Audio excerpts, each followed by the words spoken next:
CUET 2022 world का सबसे बड़ा एग्जाम होने वाला है in terms of scale, in terms of number. और इस पेपर पैटर्न को जो मैं अब आपको समझाने वाला हूं वो पहली बार डिस्कस हो रहा होगा।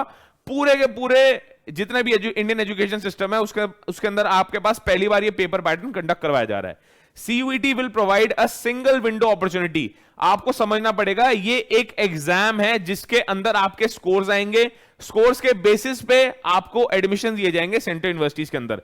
अच्छा, सेंट्रल यूनिवर्सिटीज टोटल कितनी है? There are total 45 central universities.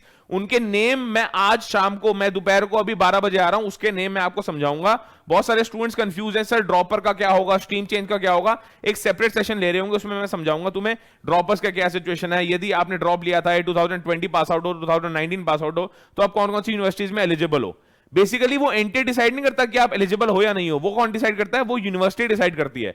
तो दिल्ली यूनिवर्सिटी का एलिजिबिलिटी क्राइटेरिया मैं शाम को ही, अभी दोपहर को, शाम को बोले जा रहा हूं, शाम को तो लाइव आऊंगा ही, दोपहर को अभी 12 बजे लाइव आऊंगा, तब भी आप मेरे को चेकआउट कर सकते हो। अच्छा, what programs are offered? Basically BA, BSc, BCom, BA LLB. कुछ यूनिवर्सिटीज में बीएलएलबी को बोला जाता है कि वो अंडर ग्रेजुएट प्रोग्राम है, for example BHU.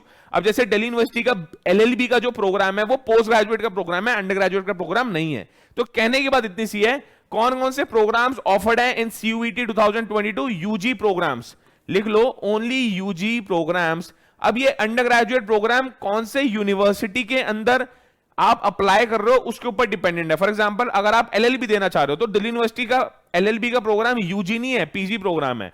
But LLB, BA LLB program BHU का हमारा अंडर ग्रेजुएट प्रोग्राम है, तो उस केस में सिर्फ और सिर्फ यूजी प्रोग्राम्स के ऊपर फोकस किया गया है। इसमें और भी बोल रखा है कि अगर आपको एलिजिबिलिटी टेस्ट करनी है, पता करना है सिलेबस में आपको अटेम्प्ट क्या करना है, पेपर पैटर्न इतना बड़ा है, समझना है कि पढ़ना कैसे है, तो आपको टेस्ट के लिए information bulletin of admission to undergraduate programs of desired मतलब कौन सी चाहत है तुम्हारी, कौन सी सेंट्रल यूनिवर्सिटी में आप एडमिशन लेना चाहते हो, उसकी एलिजिबिलिटी क्राइटेरिया आपको पता होना चाहिए। देखो यार, हमारे पास ये तो आ गया कि पेपर पैटर्न क्या है, पढ़ना कैसे है, डेट्स क्या होने वाली है, बट ये नहीं आया कि एलिजिबिलिटी क्राइटेरिया क्या होने वाला है।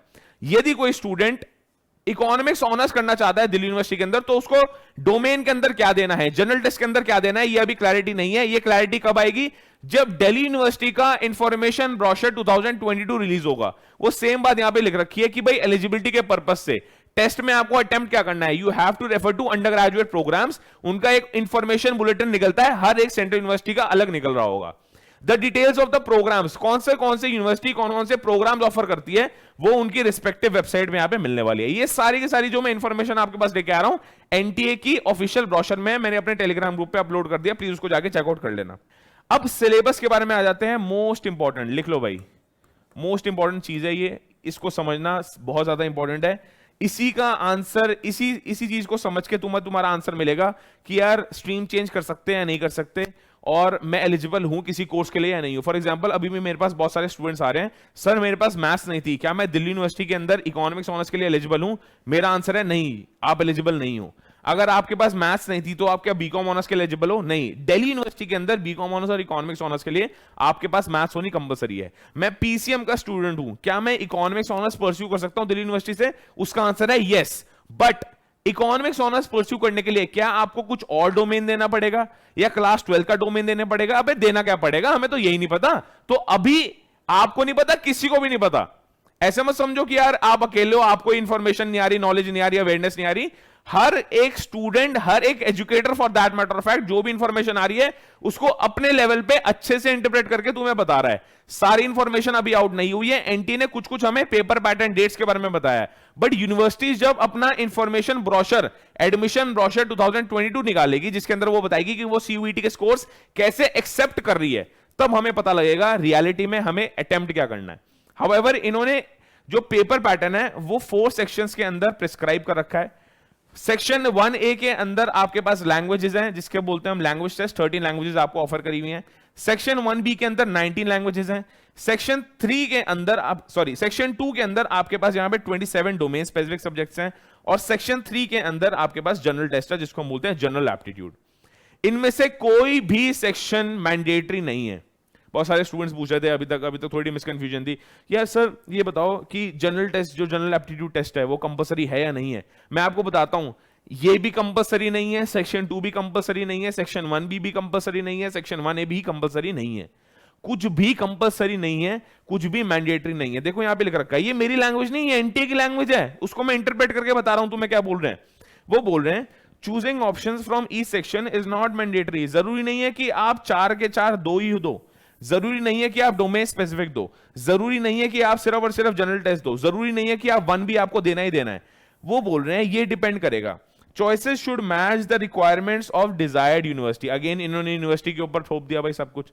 उन्होंने बोला भाई हम तो पेपर करवाएंगे, हम एक पैटर्न तुम्हें डिस्कस कर सकते हैं, डिस्क्लोज कर सकते हैं, यूनिवर्सिटी की क्या रिक्वायरमेंट है उसके हिसाब से आप सेक्शंस अटेम्प्ट करना शुरू करोगे। क्या ये बात सही है? फॉर एग्जाम्पल दिल्ली यूनिवर्सिटी बोलती है हम अपने स्टूडेंट्स जो पॉलिटिकल साइंस ऑनर्स में एडमिशन लेना चाहते हैं उनको हम बोल रहे हैं कि आपने जो क्लास 12 में सब्जेक्ट्स पढ़े थे वो तो दे ही दो।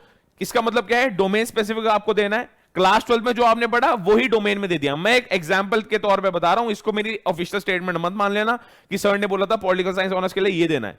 अगर मान लो किसी का पीसीएम है और पीसीएम वाला स्टूडेंट पॉलिटिकल साइंस ऑनर्स में जाना चाहता है तो वो जा सकता है। पहली बात तो मैं बताता हूं 100% जा सकता है, एलिजिबिलिटी में कोई भी प्रॉब्लम नहीं है। बट बात आ जाती है डोमेन वो कौन से देगा, क्या वो पॉलिटिकल साइंस देगा या वो पीसीएम देगा। मान लो दिल्ली यूनिवर्सिटी बोलती है नहीं नहीं आपको तो पीसीएम देना है डोमेन स्पेसिफिक में, एक लैंग्वेज टेस्ट दे देना, हिंदी इंग्लिश या जो भी ओडिया मलयालम पंजाबी में जो भी आपके पास 13 लैंग्वेजेस है। 13 लैंग्वेजेस कौन सी अभी मैं बताता हूं, बट 13 लैंग्वेजेस में से जो भी लैंग्वेज आपको चूज करनी है आप उसके अंदर लैंग्वेज टेस्ट दे दो, डोमेन दे दो जो आपने क्लास 12 में पढ़े थे, और एक जनरल टेस्ट कंपलसरी है पॉलिटिकल साइंस ऑनर्स के लिए देना ही देना है। तो उस केस में आप ये 3 सेक्शन अटेम्प्ट कर रहे होगे। बहुत सारे कोर्सेज जैसे French honours, German honours, Italian honours Delhi university के अंदर भी प्रोवाइड किए जाते हैं। तो उसके अंदर दिल्ली यूनिवर्सिटी बोलेगी कि सर यहां पे जो फ्रेंच जर्मन 19 लैंग्वेजेस में से अवेलेबल है वो आपको देना ही देना है।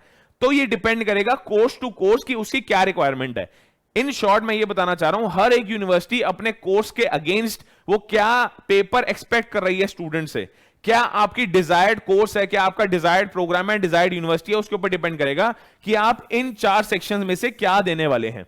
इन 4 सेक्शन में से कुछ भी मैंडेटरी नहीं है, वो एनटीए ने ऑब्वियसली यहां पे बोल दिया।